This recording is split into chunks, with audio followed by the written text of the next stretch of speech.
नमस्कार, मी भीमराव कडाळे पाटील, BKP 24 मराठीमध्ये आपलं सर्वांचं स्वागत. आज नवीन दिवस, नवीन विषय, नवीन दिवसाची नवीन अशी चर्चा. आज चर्चा घेऊन आलोय म्हणजे बघा, भोंदूबाबा अशोक खरात या प्रकरणामध्ये अनेक मंत्री, संत्री, आमदार, अनेक अधिकारी हे अडकले होते आणि आता ह्या सगळ्यांचं पितळ उघड होणार होतं. यापैकी अनेक जण सुद्धा जेलमध्ये गेले असते, सगळ्यांची बदनामी झाली असते, लोकांनी ताणोताणो हाणलं असतं ह्या बंधुगिरी करणाऱ्यांना, आमदार खासदारांना. तशी परिस्थिती निर्माण झाली. मग आता हे प्रकरण दाबायचं कसं, तर हे प्रकरण दाबण्यासाठी बघा अक्कल लढवली. म्हणजे आजवर आपण ऐकलेलं आहे की एखादा जोर साक्ष पुरावा असणारा माणूस, त्याची कशा पद्धतीनं निर्गुण हत्या केली जाते, त्याचा ऍक्सिडेंट घडवून आणला जातो, त्याला काहीतरी केलं जातं. बघा अशीच परिस्थिती आज महाराष्ट्रामध्ये निर्माण झालेली आहे. हा बंधू बाबा बलात्कारी अशोक खरात, ह्या अशोक खराताचा जे जवळचा सहकारी, सगळं व्यवहार बघणारा, अशोक खरातच्या संस्थेचा उपाध्यक्ष, जो आता माफीचा साक्षीदार झाला, ज्यानं सगळं कोण कोण पुढारी येतात, कोण काय करतंय, कोण काय, हे सगळं जे प्रकरण आहे डोळ्यानं ज्याने बघितलं आणि जो माफीचा साक्षीदार होणार होता, त्या शेळके म्हणून जितेंद्र शेळके, या शेळकेचा ह्या सगळ्यांनी मिळून काटा काढून टाकला. आता त्याला मारायचं तर लय कालवा होईल. मग कसा मारायचा, गाडीचा ऍक्सिडेंट, त्याच्या ड्रायव्हरला मॅनेज केलं आणि बरोबर गाडीचा ऍक्सिडेंट घडवून आणला. अक्षरशः ती गाडी एवढ्या स्पीडमध्ये त्या कंटेनरच्या खालीच घातली. आता दिवसा डावळ्या एवढं दिसणार नाही का, दिसतोय, पण त्याला मॅनेज केला. आता पोलीस ह्याच्या मोबाईलचं लोकेशन काढणार नाही, मोबाईलचा CDR काढणार नाही. ज्यावेळेस CDR निघल त्या ड्रायव्हरच्या मोबाईलचा, तेव्हा कळल की बाबा हे ऍक्सिडेंट कसा झाला, मारला का मरला. तर याच विषयाची आज चर्चा घेऊन आलो. तर चला, सर्वप्रथम आपण जर चॅनल सबस्क्राईब केला नसेल तर सर्वप्रथम चॅनल सबस्क्राईब करावा, ही सर्वांना विनंती. आणि चला चर्चेला सुरुवात करूया. महाराष्ट्र असेल किंवा देश असेल, आपल्या देशामध्ये अंधश्रद्धा एवढ्या मोठ्या प्रमाणामध्ये फोफावली गेलेली आहे की काय त्या अंधश्रद्धेचा अक्षरशः कळत झालेला आहे. कोणी वाटतंय जादूटोना करतंय, काही करतंय, कसं बी वागतंय, काही करतंय, म्हणजे भयान. आणि सरकारला या सगळ्याचं पाठबळ आहे. म्हणजे सरकार या लोकांना पाठबळ देतं की बाबा तुम्ही करा, म्हणजे अंधश्रद्धा जेवढी फोफावता येईल तेवढी फोफवा, म्हणजे आमची सत्ता कायमस्वरूपी टिकून राहील. म्हणजे अशा पद्धतीचं काम झालेलं आहे. आणि या अंधश्रद्धेमध्ये सर्वसामान्य लोकच नसून आता आमदार, खासदार, अधिकारी, सगळे अधिकाऱ्यांच्या बायका हे सगळेच त्यात पडलेले आहेत. म्हणजे आमदार खासदाराकडे एवढी मोठी करोडो अरबोची जरी प्रॉपर्टी असली तरी ते अंधश्रद्धेच्या आहारी गेले. या अधिकारी एवढा मोठा IAS अधिकारी आहे, IAS IPS पैशाला कमी नाही, सगळा मान मानतूक सगळं आहे, तरी सुद्धा त्या महाराजाचं पाय चाटायला जातात बाया. तिथं टेबला उलट्या सुलट्या व्हायला जातात.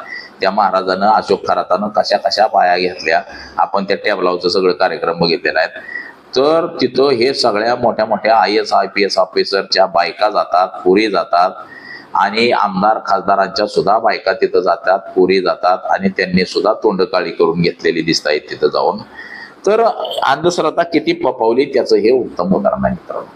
आता ते अशोक खरात सारखे बंधुबाबा लाखो आहेत देशामध्ये, जवळपास 10-20 लाख बंधुबाबा आहेत भारतामध्ये. कारवाई फक्त राजकारणासाठी केली जाते. या अशोक खरातवरती पहिला बलात्काराचा गुन्हा दाखल झाला. पहिला बलात्काराचा गुन्हा दाखल झाल्यानंतर त्याच्यावरती जवळपास 19 गुन्हे दाखल झालेत आजपर्यंत. 19 गुन्हे दाखल झाले. आणि जे अशोक खरात याचं जे ट्रस्ट होतं, ह्या ट्रस्टवरती रुपाली चाकणकरची बहीण, हा जितेंद्र शेळके उपाध्यक्ष, अध्यक्ष हा अशोक खरात, त्याची जी समता पतसंस्था बँक आहे त्याच्यामध्ये सुद्धा ही सगळी मंडळी आहे. परत एकनाथ शिंदेचा चिरंजीव, एकनाथ शिंदेची बायको, ह्या सगळ्या महिला तिथं गेलेल्या आहेत. म्हणजे आमदार खासदार जे जातात तिथं, त्या सगळ्यांच्या बायका सगळी तिथं जाऊन बसतात, IAS अधिकारी IPS अधिकारी असे. आणि या सगळ्यांना टेबलावरती त्या बंधुबाबा अशोक खरातनं बसवलेलं आहे. तर आता त्याचं जे शिवनिका ट्रस्ट आहे खरातचं, ह्या ट्रस्टचा उपाध्यक्ष जितेंद्र शेळके याला मारून टाकला या सगळ्या लोकांनी मिळून. आता सांगितलं गेलं की त्याचा अपघात झाला 17 एप्रिल 2026 रोजी, म्हणजे कालच झालाय त्याचा अपघात. आता हा अपघात कुठं झालाय, समृद्धी महामार्गावर कोपरगाव तालुक्यातल्या धोत्रे गावाजवळ बघा, समृद्धी महामार्ग मूर्तीचा सापळा म्हटलं जाते. आता ह्या ठिकाणी ते जाणीवपूर्वक अपघात घडवून आणला असं त्या सुषमा अंधारे आमच्या बऱ्याच जणांनी टीका टिप्पणी केलेली आहे बघा. तर हा अपघात आता कोण कोण होतं त्या गाडीमध्ये बघा, जितेंद्र शेळके आणि त्याची बायको अनुराधा शेळके, मुलगा सचिन, हे जण टोयोटो गाडी आहे त्यांची.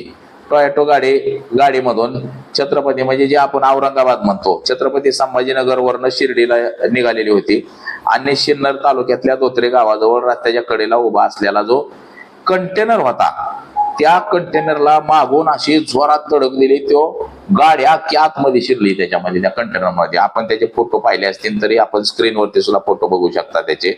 म्हणजे एवढा भयानक अपघात या ड्रायव्हरनं घडवून आणला. म्हणजे ड्रायव्हरला मॅनेज केलेला दिसतोय आणि ड्रायव्हरला काय पैसे दिला असते त्याच्या घरच्यांना आणि सांगितलं असं असं असं कर बापा.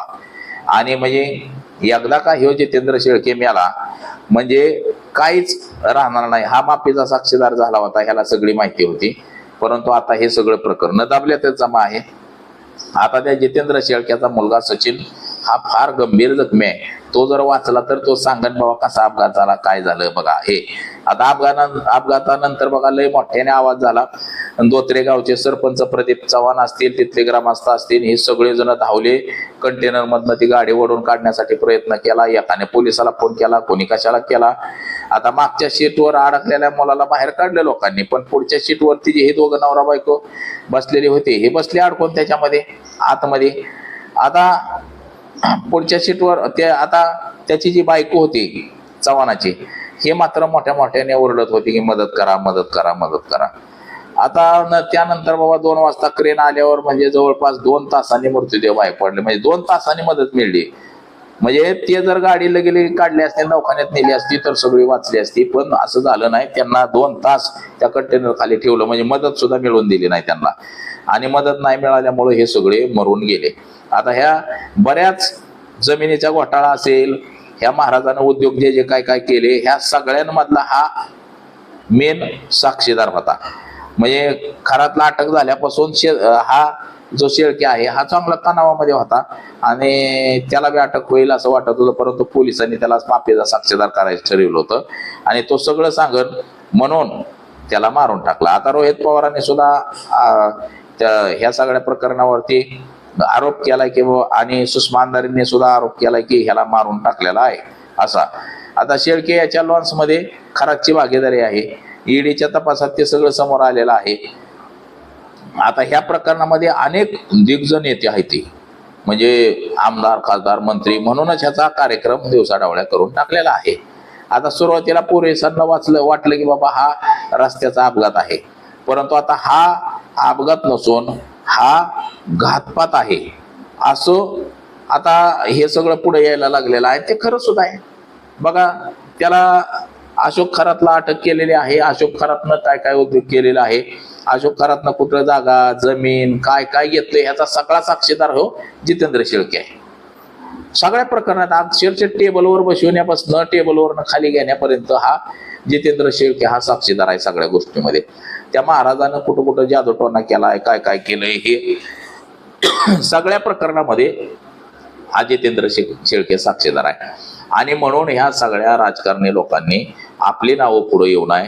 बघा तिथं एकनाथ शिंदे, भरत गोगावले, दीपक केसरकर, एकनाथ शिंदेचा पोरगा, अनेक आमदार खासदार, IAS IPS अधिकारी अशी मंडळी जात होती आणि या सगळ्यांचे लेकरं, सगळ्यांच्या बायका, सगळ्यांच्या पुरी त्या बोंदोबाबा अशोक खरातकडे जायच्या आणि त्याच्याकडनं ऊर्जा घ्यायच्या. आणि जर हे सगळं बाहेर येईल, बिंग फुटल आपलं, म्हणून त्या अशोक खरात आणि ह्या सगळ्या आमदार खासदारांनी मिळून त्या शेळकेचा काटा काढला. आणि आता ना रहिंगे बास ना बजेंगी बासुरी असं म्हणण्यावनी झालेलं आहे. मुख्य साक्षीदारच गेल्यामुळं आता पोलिसांचा सुद्धा तपासात अडथळा निर्माण होईल असं दिसतं एकंदरीत. आणि हे प्रकरण थोड्या दिवसातच दबून जाईल. तर बघा ह्या सगळ्यांनी मिळून कसा ह्याचा काटा काढला हे सुद्धा आपल्याला लक्षात आलं असेल. तर बघा आज एवढंच. माझा सहकारी कॅमेरामन अनिकेत मी विमराव कडाळे पाटील, BKP 24 मराठी, इंदापूर, पुणे.